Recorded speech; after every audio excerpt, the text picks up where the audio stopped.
Pues continuamos con el programa La Pica en Flandes y como ya les adelantábamos, vamos a tratar en esta segunda parte un tema verdaderamente capital, que como bien ha dicho con el Manrique, tiene que ver efectivamente con nuestro desastre en el pasado y nuestro desastre si no lo cambiamos en el futuro, como es la nueva ley de memoria democrática, esta especie de ley mordaza que amenaza con sanciones en el caso de disentir, que socava la base de un régimen democrático que es la libertad de pensamiento y la libertad de expresión y que nos lleva pues, a una dictadura memorialística que se basa pues, en un maniqueísmo que consiste en decir que unos eran los buenos, buenísimos, y en decir que los otros eran los malos, malísimos, cuando los que estudiamos la historia y analizamos los hechos objetivamente vemos que la realidad es completamente la contraria, ¿no? Entonces, bueno, desgraciadamente este gobierno, vamos a decir, pandémico, que nos ha llevado a esta situación de desastre económico, sanitario, pues parece que ahora mismo su mayor obsesión es, y así lo va a aprobar en el Consejo de Ministros, la ley de la memoria democrática, que es un bodrio, es un engendro, que además viene de esas democracias liberales que ahora mismo están saqueando naciones como Argentina, en fin, en donde bueno, pues vamos a ver, como digo, hacen un relato de la historia que no se ajusta a la realidad y de ese relato no nos vamos a poder disentir porque nos van a laminar. Se habla de la ilegalización de la Fundación Franco cuando es una asociación legalmente constituida. También se amenaza a otras asociaciones disidentes. Se va, dicen ellos, a resignificar el Valle de los Caídos, es decir, se va a destruir su esencia. Se va a crear un banco de ADN, se van a abrir las fosas, se van a dar subvenciones al por mayor a estas asociaciones memorialísticas que están todas en manos de la extrema izquierda más radical, y entonces se van a lavar el cerebro a nuestros niños en los colegios, en fin, verdaderamente lamentable. Y por eso el querer abordar con la máxima actualidad, como hace siempre la Pica en Flandes, esta cuestión para dar al mundo cívico-militar pues por lo menos unas reflexiones que le permitan tener un criterio propio, porque es que aquí reina el desconcierto y la incredulidad. Así que, hecha esta pequeña entrada, les cedo la palabra para que desarrollen lo que consideren. Pues eso de las revoluciones que decía antes, de los 2000 años de cambio prácticamente del cristianismo, de la cristiandad, lo que era la herencia del Imperio Romano, la Europa cristiana, es algo clarísimo, pero hay que tenerlo en cuenta. Y ha sido como en los juegos de los niños, aquellos del guincho, de ir cortando el terreno del otro poco a poco, trocito a trocito. Las grandes defecciones fueron, bueno, eso los que se acuerden cuando eran niños, o sea, hace mucho tiempo. Ahora hay con calculadoras y con teléfonos, no.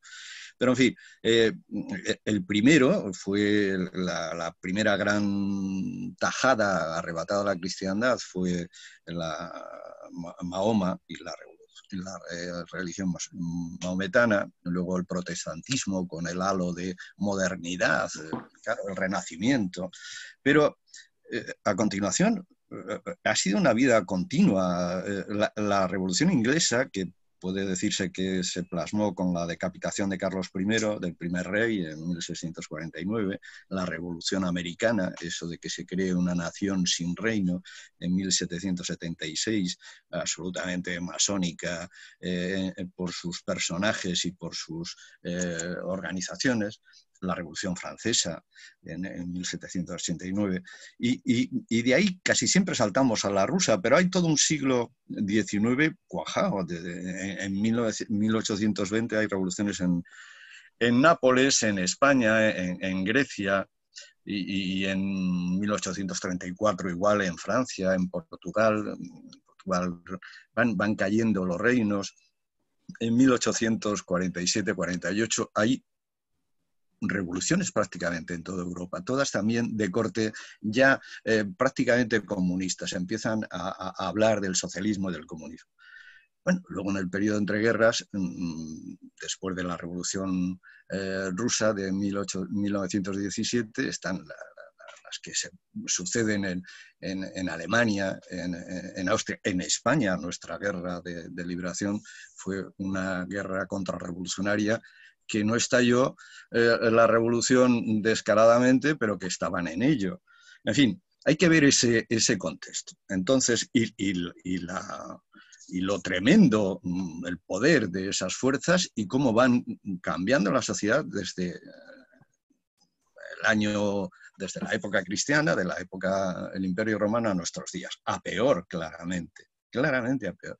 Y hay que ver la actual en ese cambio revolucionario de la revolución sexual, del Vaticano II, de lo que estamos viendo ahora. Has dicho en una frase muy buena, este gobierno pandémico. Bueno, pues es que esta pandemia artificial a todas luces y claramente aprovechada, maquillada, conducida por todas las naciones, por casi todas las naciones, prácticamente todas, es lo que tenemos, estamos en ello. Entonces, los procesos revolucionarios internos nacionales son apenas una hoja en este árbol inmenso mundial. Y hay que ver lo nuestro, pero no solo lo nuestro. No creamos que con cambiar de gobierno, cosa que no parece que seamos capaces por los medios naturales, porque está viciado todo el sistema. Es que está todo un mundo detrás, desde la ONU, desde la Organización Mundial de la Salud, desde Gates, desde Soros. Tenemos que tenerlo muy en cuenta, porque no es un enemigo pequeño ni es una cosa pasajera. Es una cosa muy grave. Es una cosa muy grave y hay que tenerla con una firmeza y con un convencimiento que es una lucha a vida o muerte. No vale decir, bueno, yo que no me meto con nadie, conmigo no pasa. Yo que no soy religioso, que resignifiquen lo que sea. Mis hijos que... No. Van a por todo, a por todos sí. Y a por tu libertad. Dicho esa introducción, seguimos. La verdad es que ha traído aquí un elemento muy importante, que estamos en un proceso internacionalista, ¿eh? Es muy importante, lo estamos viendo en Estados Unidos, como se están derrumbando las estatuas, ya no solamente de Colón o de Fray Junípero Serra, sino también de generales confederados muy prestigiosos, como por ejemplo el general Lee.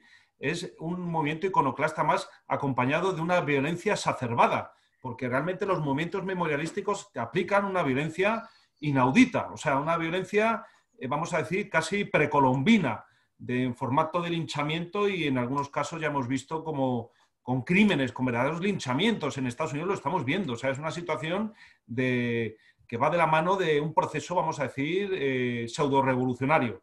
Cedo la palabra a mi general. ¿Quiere añadir alguna cuestión? Pues sí, lógicamente, ¿no? Estamos en ello. Esta ley de la memoria democrática, que es la misma que la memoria histórica, ahora han cambiado el nombre, pero estos tienen la habilidad de cambiar el nombre, pues la idea es la misma, ¿no? Es un trozo más de tuerca.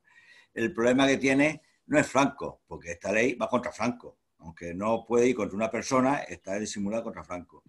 Pero tampoco va contra Franco, va contra España.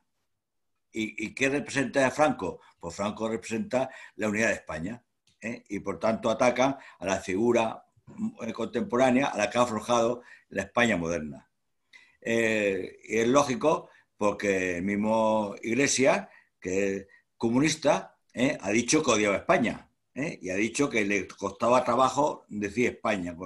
Siempre hablan de país, y que aquí al final es destruir España, y lo están consiguiendo entre los separatistas, que están negociando con los separatistas, con Letarra, incluso ahora resulta que no se puede hablar de Franco y sin embargo se puede saltar a los etarras, y encima condolerse porque un señor se ha suicidado después de haber sido un terrorista y haber matado a personas inocentes, ¿no?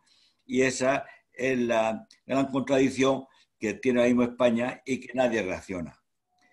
¿Reacciona el PP? No, señor. El PP, que en teoría es la derecha española, descendiente directamente de la UCD y de la transición democrática, igual que el PSOE, que también tuvo la transición, resulta que han declarado, ya se sabía, pero ya han declarado oficialmente que ellos nunca están por la batalla cultural.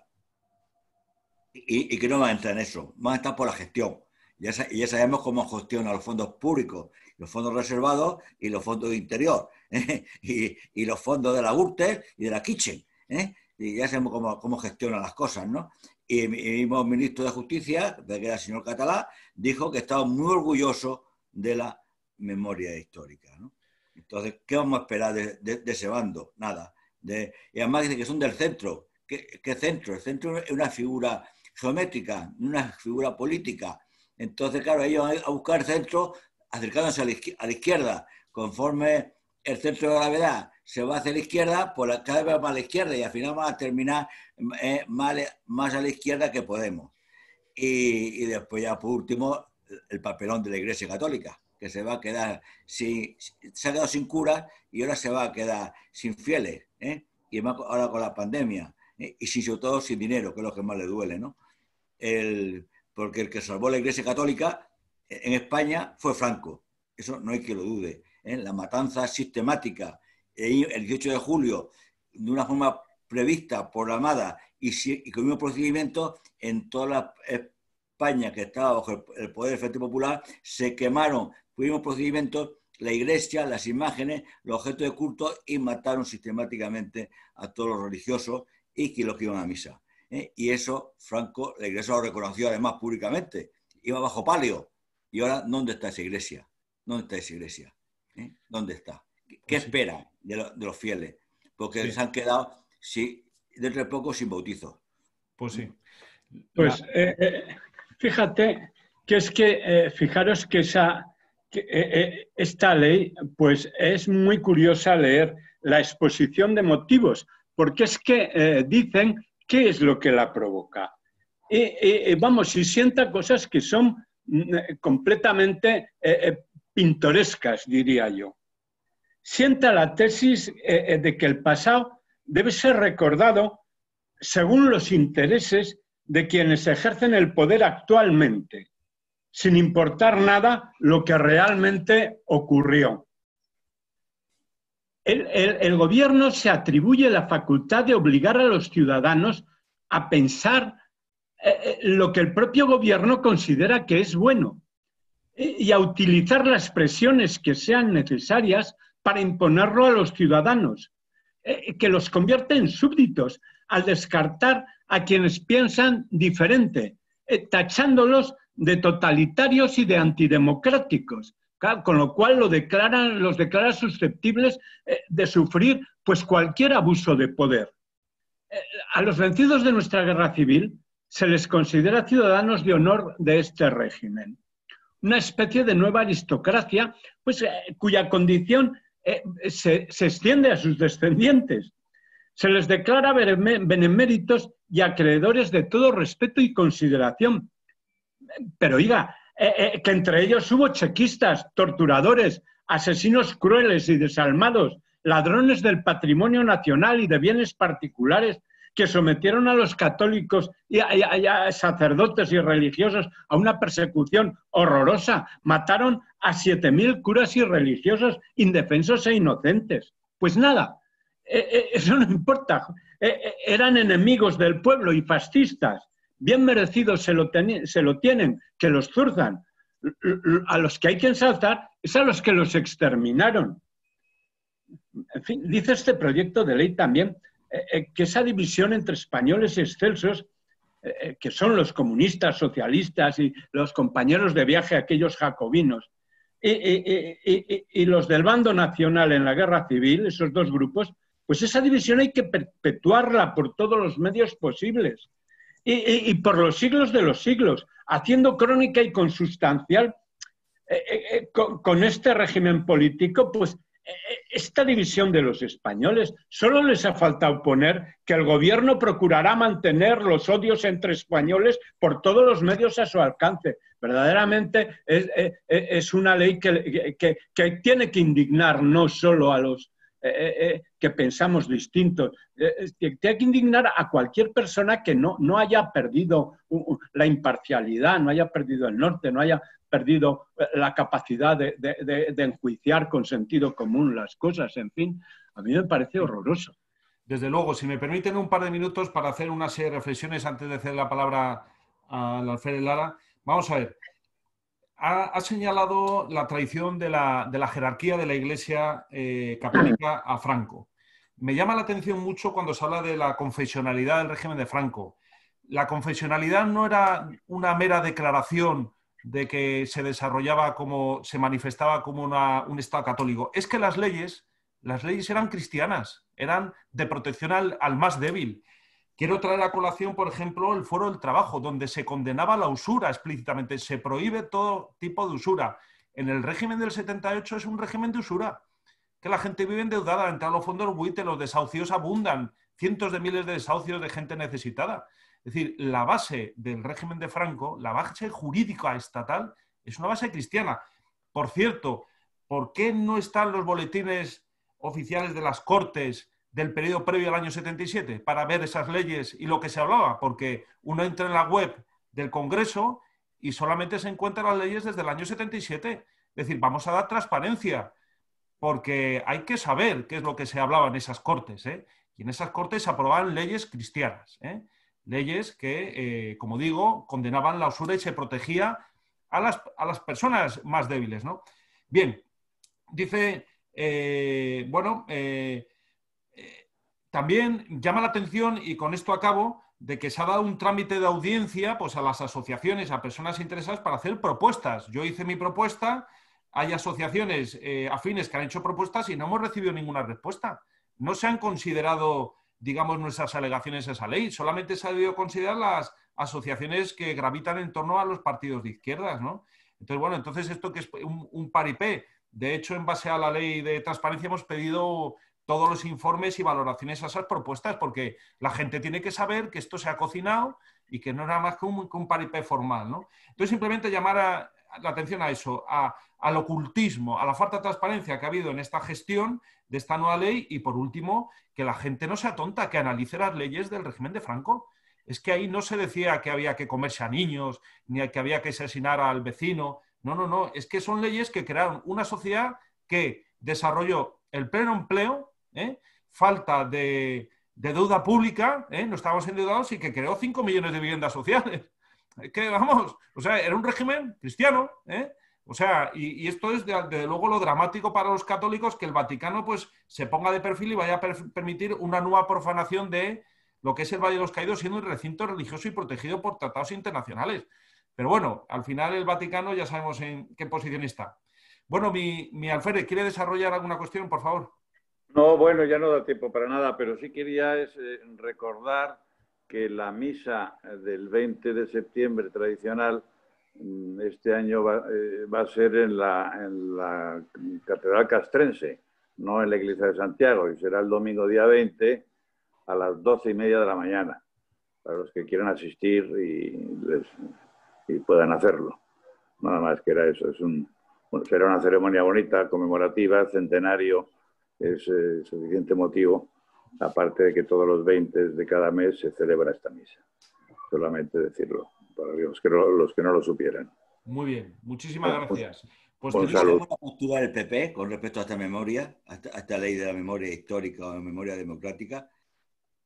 Perdone, mi general. ¿Vemos la postura actual del Partido Popular sobre la nueva ley? El Partido Popular, la postura del Partido Popular es la que ha manifestado hacia el Paz de Meirás, es decir, a favor de la expropiación y la ausencia de respeto hacia la propiedad de la familia manifestada durante 80 años. O sea, pero luego también llama la atención cuál va a ser la posición de Vox, porque, por ejemplo, Vox es llave de gobierno en el Ayuntamiento de Madrid y no ha hecho absolutamente nada por la ejecución de las sentencias que nos dan la razón, por ejemplo, en la calle Mianastray, Capitán Aya, Crucero Baleares, Hermanos García Noblejas. Es decir, Vox llega a las instituciones y desde luego vemos que los problemas memorialísticos, entre comillas, siguen perviviendo.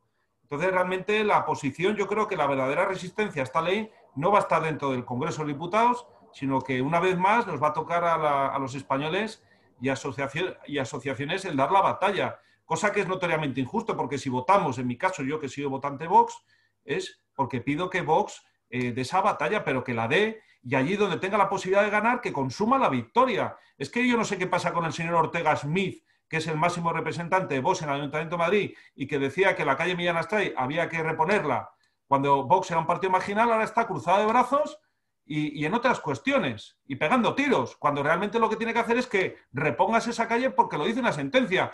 Ya veremos si el señor Almeida le obedece o no. dependiendo su mandato como alcalde del propio Vox, ¿eh?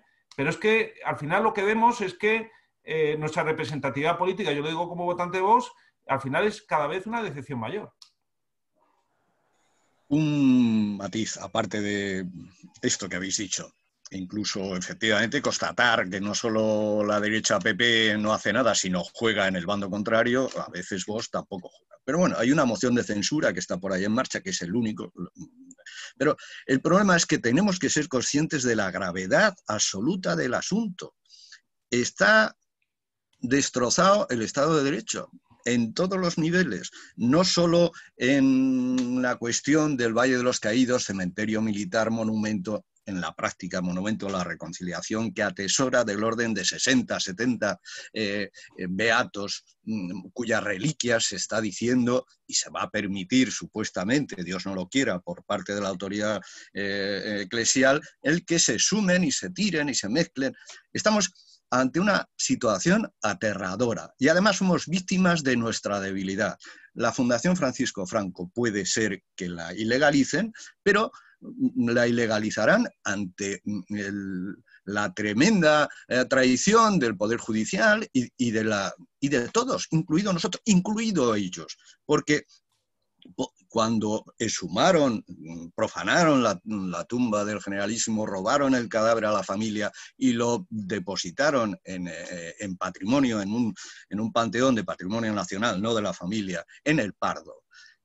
La Fundación Francisco Franco había convocado una manifestación y luego la desconvocó ante el miedo a la ilegalización. Bueno, pues estamos ante esa ilegalización, a 2 pasos de ella, y como decían en Inglaterra en el periodo entre guerras, no supo tener la valentía de afrontar la situación y tuvo la guerra, y además había dejado pasar la oportunidad de luchar cuando era necesario. Tenemos que salir a la calle, tenemos que ser conscientes de que nos estamos jugando todo nosotros y no solo nuestros nietos, pobres nietos míos, oigo decir, pobre tú, que vas a morir del COVID tirado en una patata, pobre tú que te tiran al suelo 4 guardias porque no llevas mascarilla, pobre tus derechos, pobre tu dinero, porque estamos ante una bancarrota mundial y ya está hablando el gobierno de quitar los dineros, de hacer una quita. En Argentina ya han limitado, ya tienen un corralito, ya han limitado. Estamos en una situación trágica. Entonces lo podemos ver o no, pero no vale decir, bueno, al menos miremos el peligro de frente, porque nos estamos jugando no solo España, sino nuestra vida, nuestra propia vida. Muy bien. Pues la verdad es que estamos prácticamente fuera de tiempo. ¿Quieren añadir alguna perla final, mi general o coronel y alférez? Una ley comunista y totalitaria. Ahí queda dicho. Suscribo totalmente la palabra. Mi coronel Collins, alférez Lara. No, yo lo mismo, suscribo lo que ha dicho el general Fontela. Muy bien. ¿Y alférez? Todo muy triste, todo muy negro para bueno, nuestros nietos. Pues la verdad es que ahora es el momento de la batalla, ¿eh? Ahora es el momento en el que hay que organizarse, hay que unirse, ¿eh? Hay que olvidar pasados agravios y dar esa batalla. Y esa batalla la tienen que dar los españoles. Lo tienen que dar pues por la vía la vía legal y la vía en la calle, en la protesta legítima, la libertad de expresión. Nos jugamos muchísimo. Esto es una ley mordaza, es una ley esclavista, es una ley esclavista. Y ante ello tenemos todo el derecho del mundo a ponernos con todas las fuerzas que nos dé la ley, ¿eh? y nuestros corazones. Y desde la PICA en Flandes queremos enviar pues, un abrazo muy, muy efusivo a personas pues, que se están inmolando, como por ejemplo el general Chicharro ahora mismo, que está esta mañana en el programa de Federico Gimeno Santos, está teniendo muchas intervenciones, es decir, la asociación Raíces, y a todos y cada uno de nosotros que estamos dando en nuestra oposición la batalla. Ahora que se habla de memoria histórica pandémica, hay que recordar los artículos que publicamos el coronel Manrique y yo sobre cómo hubo un intento de contaminación pandémica, de epidemia pandémica por parte del PSOE, del Frente Popular, en la Guerra Civil Española, ¿no? Entonces, que hay una nueva ley, investiguemos ese intento de pandemia socialista, que es verdaderamente significativa, ¿no? ¿Que quieren abrir las fosas? Pues, por ejemplo, la Asociación Raíces ha conseguido de la Generalitat Catalana que se vaya a investigar la mayor fosa que hay en Cataluña, la Cataluña de la retaguardia, que es la de Montcada y Reixac, donde hay casi 2.000 personas, la mayoría anónimas. Esas personas también tienen derecho, todo el derecho del mundo a ser visibilizadas, porque es que al final es una visión tan maniquea, tan ridícula y tan discriminatoria que al final nos obligan a este tipo de medidas. Pues nada más, queridos oyentes, por favor, compartan estos podcasts. Es momento de batalla, es momento de lucha. Estamos solos, pero confiamos en nosotros mismos, confiamos en que tenemos la razón y desde luego tenemos que ser esa resistencia. Así que por favor, bienvenidos a la Pica en Flandes, bienvenidos a la resistencia. Nos vemos la próxima semana. Un cordial saludo.